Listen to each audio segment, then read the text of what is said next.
Impact Family, impacting the world through healthy family. Shalom, sahabat Impact Family yang terkasih.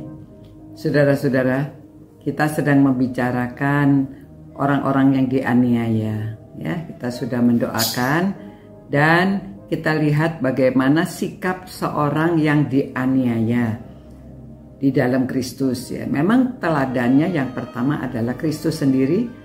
Pada waktu dia dianiaya, dia disalibkan, ucapan pertama dia bilang, "Ya Bapa, ampunilah mereka, karena mereka tidak tahu apa yang mereka lakukan." Nah, saudara-saudara, kebanyakan orang yang menganiaya itu memang tidak tahu bahwa mereka itu menganiaya orang benar, dan mereka tidak tahu bahwa Tuhan juga akan membalas mereka. Ya, pembalasan itu milik Tuhan. Jadi sikap kita sebagai seorang Kristen, sebagai anak-anak Tuhan, kita tidak membalas kekerasan dengan kekerasan. Jadi kita hanya membalasnya dengan doa. Ya, kelihatannya bagi dunia itu bodoh ya. Kok cuman mendoakan, tidak membalas. Karena percuma kalau dibalas secara fisik. Karena yang menjadi masalah itu kan pikirannya. Yang menjadi masalah hatinya. Jadi yang mesti dimenangkan, tuh hatinya. Yang mesti dijelaskan, dirubah itu pikirannya. Jadi mereka karena salah berpikir, salah konsep, sehingga mereka menganiaya. Mungkin mereka pikir kalau mereka menganiaya orang yang tidak seagama itu, mereka dapat upah dari agamanya, ya. Dan mereka sangat bersalah karena kita adalah pengikut Kristus ya. Jadi Tuhan sendiri yang akan membalas orang yang menganiaya.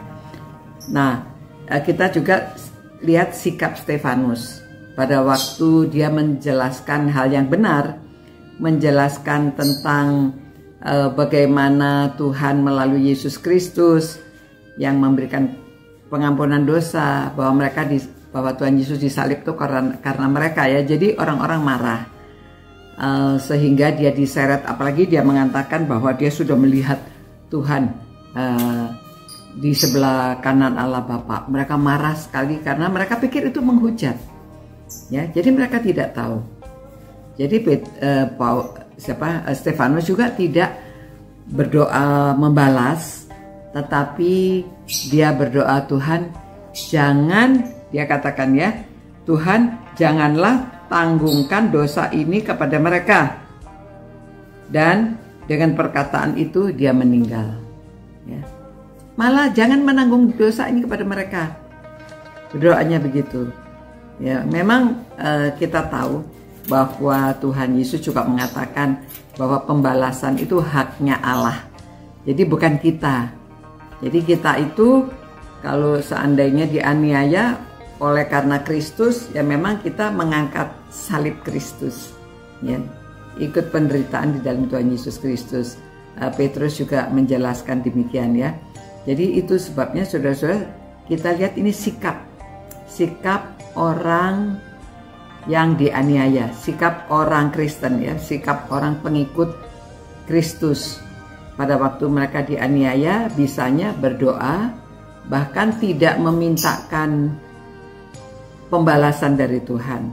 Namun kita tahu ya dari firman Tuhan, cerita-cerita dalam firman Tuhan ya, kalau orang yang menganiaya pengikut Kristus ya, kita hanya menyerahkan kepada Tuhan. Tuhan yang berhak untuk membalas. Jadi soal penganiayaan yang sedang terjadi di India, kita sesama orang-orang yang seiman, kita berdoa supaya mereka tahan, supaya mereka tetap teguh imannya dan mereka tidak goyah imannya, ya. Dan karena usaha mereka tidak akan sia-sia, dari 1 Korintus 58 ya.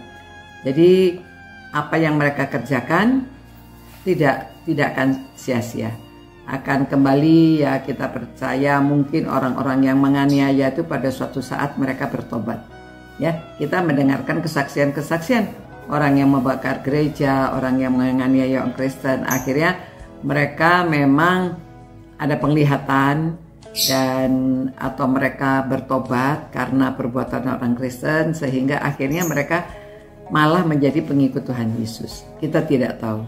Semuanya kita serahkan kepada Tuhan, dan kita hanya bagian kita lakukan bagian kita.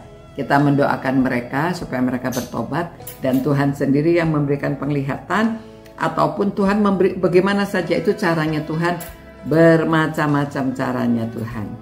Ya, kita sama sekali tidak tahu.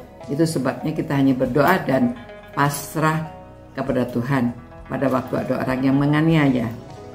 Tuhan, terima kasih karena teladan Tuhan Yesus pada waktu disalibkan, juga Stefanus pada waktu dianiaya, dilempari batu. Aduh Tuhan, itu sungguh menyakitkan, namun orang-orang ini bisa memintakan ampun dosa orang yang menganiaya, dan bahkan berdoa supaya Tuhan tidak menanggungkan dosa kepada mereka.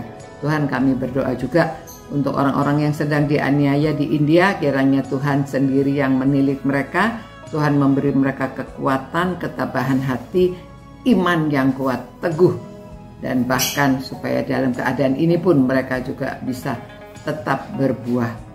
Ya Tuhan, terima kasih Tuhan, penguatan dari firman-Mu agar kami orang-orang yang mengasihi Engkau dapat sungguh-sungguh menghidupi firman-Mu, dan kami dapat menjalankan firman-Mu.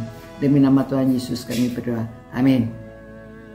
Demikian saudara-saudara, ya, kita tetap cinta Tuhan, kita cinta firman-Nya, dan kita cinta sesama. Apapun yang terjadi, kita tetap saling mendoakan, saling menguatkan. Sampai berjumpa. Ciao. Impact Family, impacting the world through healthy family.